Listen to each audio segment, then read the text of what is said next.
Hey everyone, this is Allie Craig. This is Brand Mastery, and we're talking about the number one reason why in the world you need to have a written brand game plan. And here's why. We've all been there in business where we start doing what we know we're supposed to do. We start doing our marketing plan. We start getting out there. We start networking. We start connecting. We start getting to meet people. And what happens? We start getting the business.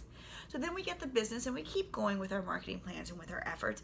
And then the business comes to the point where it's like, I can't handle any more business, but I want to serve this audience, because if I serve this audience so perfectly, I'm sure that whatever they say will get me more business. So I'm going to put the marketing stuff aside. I'm going to stop going to networking events. I'm going to stop posting on social media consistently, because I'm going to serve this audience highly to the best of my ability.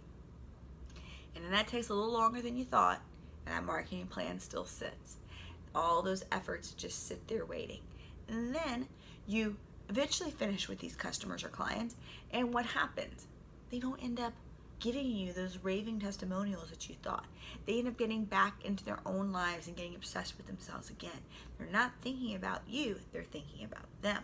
And they don't mean to be mean, but they didn't realize that you put everything aside to building your brand, to building your marketing plan for them. So therefore, they're not going to go out there and praise you. They're going to go praise themselves.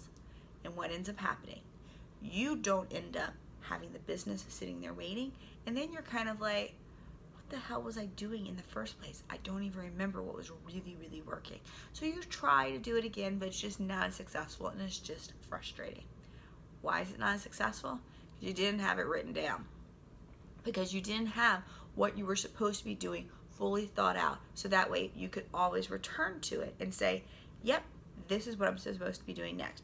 This is my next offer that I'm doing. This is my next launch that I'm doing. Here's the other reason why you need your brand game plan written down.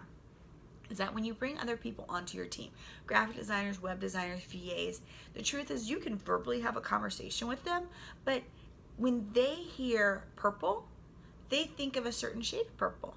They think it may be eggplant purple, but you meant royal purple. And so from just that alone, you're on two different planes. Instead of being straight and on target with your brand, you're both slightly off target, which means in the end, when everything's executed, no one's on point with your brand.